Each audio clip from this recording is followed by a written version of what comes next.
नमस्कार। सच्ची स्वतंत्रता यानी कि ट्रू लिबरेशन, इसका असली मतलब क्या है?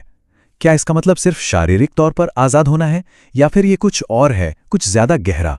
बंधन मुक्ति नाम की ये कहानी इसी सवाल की गहराई में उतरती है। तो चलिए इस कहानी के जरिए इसे समझने की कोशिश करते हैं। तो कहानी शुरू होती है एक बड़े ही अजीब से मंजर से। एक साधु हैं जो एक गांव के पास से गुजर रहे हैं और वो देखते क्या हैं कि पूरे गांव में भगदड़ मची हुई है।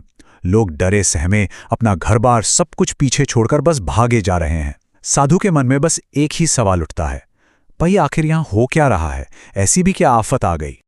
और इसी सवाल के साथ हम कहानी के पहले हिस्से में दाखिल होते हैं, गांव में विपत्ति। आइए जानते हैं कि इस डर और खौफ की असली वजह क्या थी जिसने पूरे गांव को खाली होने पर मजबूर कर दिया था। गांव वालों का डर बेवजह नहीं था। उन्हें खबर मिली थी कि पिंडारियों का एक खूंखार सरदार, जिसका नाम था भीमपाल, वो अपने सैकड़ों घुड़सवारों के साथ गांव को लूटने रौंदने आ रहा है।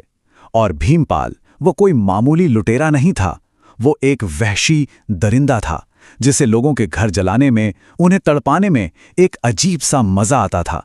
कहते हैं वो तो मनोरंजन के लिए साधु संतों की हत्या तक कर देता था। तो एक तरफ तो ये खौफ और भगदड़ का माहौल था और दूसरी तरफ कहानी में एंट्री होती है एक ऐसे किरदार की जो बिल्कुल शांत है। इस डर के माहौल के बीच एक अविचल साधु का आगमन होता है जो जैसे भय के बीच में शांति का एक द्वीप हो। यहां पर ना दो रास्ते आमने सामने आकर खड़े हो जाते हैं। एक तरफ गांव का मुखिया है जो बिल्कुल प्रैक्टिकल बात कर रहा है, हम संख्या में कम हैं, भागो नहीं तो मारे जाओगे, सब कुछ छोड़ दो। और दूसरी तरफ है साधु जिनकी सलाह है अटूट विश्वास की, कहीं जाने की जरूरत नहीं, परमात्मा पर भरोसा रखो, वो रक्षा करेंगे। और साधु का ये जो भरोसा था ना, ये कोई खोखला दावा नहीं था। जब पूरा का पूरा गांव खाली हो गया, वो तब भी बड़े ही शांत मन से एक बरगद के पेड़ के नीचे बैठे और अपने विश्वनाथ के ध्यान में डूब गए। उनका मानना था कि मेरे विश्वनाथ का स्वभाव ऐसा है ही नहीं कि वो उस इंसान को अकेला छोड़ दें जो उन पर निर्भर है। तो अब कहानी पहुंचती है अपने सबसे अहम मोड़ पर, जहां दो दुनियाएं टकराने वाली हैं।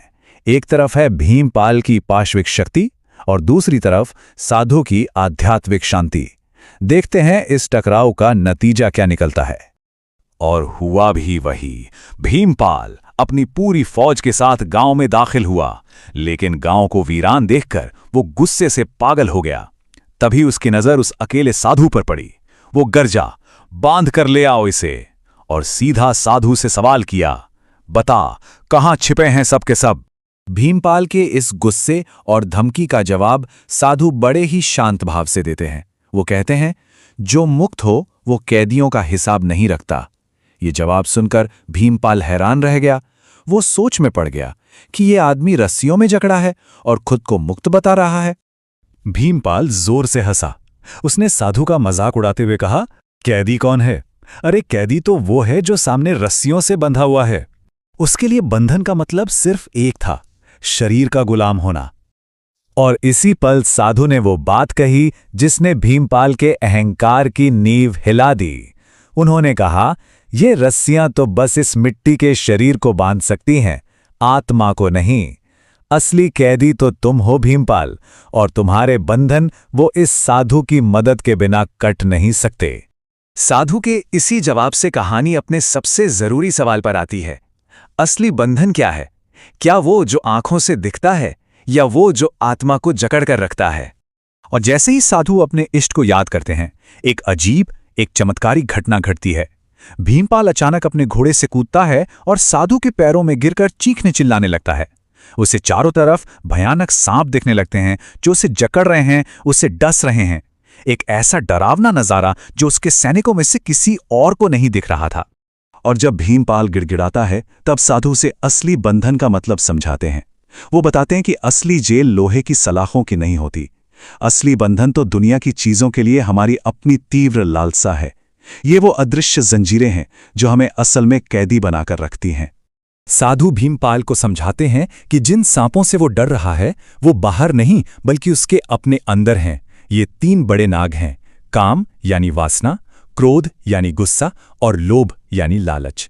ये वही जहरीले नाग हैं जिनसे वो हमेशा से जकड़ा हुआ था, लेकिन आज भगवान की कृपा से उसे अपने ये बंधन पहली बार दिखाई दिए हैं। तो जब किसी को अपने असली बंधन दिख जाएं, तो फिर अगला कदम क्या होता है?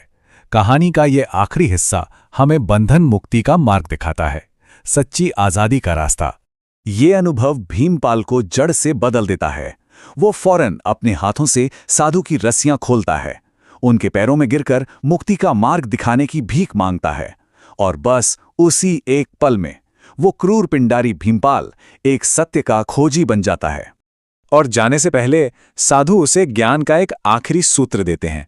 वो कहते हैं, जिसने अपने बंधनों को देख लिया, समझो उसने आजाद होने का साधन जुटा लिया। मतलब मुक्ति की तरफ पहला और सबसे जरूरी कदम ही अपनी जंजीरों को पहचानना है। और इस बदलाव का सबसे बड़ा सबूत, कहते हैं, उस दिन के बाद भीमपाल और उसके लुटेरों के गिरोह का कभी कोई नामो निशान नहीं मिला। हाँ, लेकिन कुछ समय बाद चित्रकूट में एक बहुत ही तेजस्वी साधु प्रकट हुए, जिनकी शक्ल भीमपाल से मिलती थी। वो अब खुद बंधनों से मुक्त थे और दूसरों को भी मुक्ति का मार्ग दिखा रहे थे। ये कहानी आखिर में एक बहुत गहरा सवाल छोड़ जाती है। भीमपाल ने तो अपने भीतर के 3 नागों, काम, क्रोध और लोभ को पहचान लिया और मुक्त हो गया। उसकी कहानी हमें सोचने पर मजबूर करती है कि हमारे अपने भीतर ऐसे कौन से बंधन हैं जिन्हें हमने शायद अब तक देखा ही नहीं।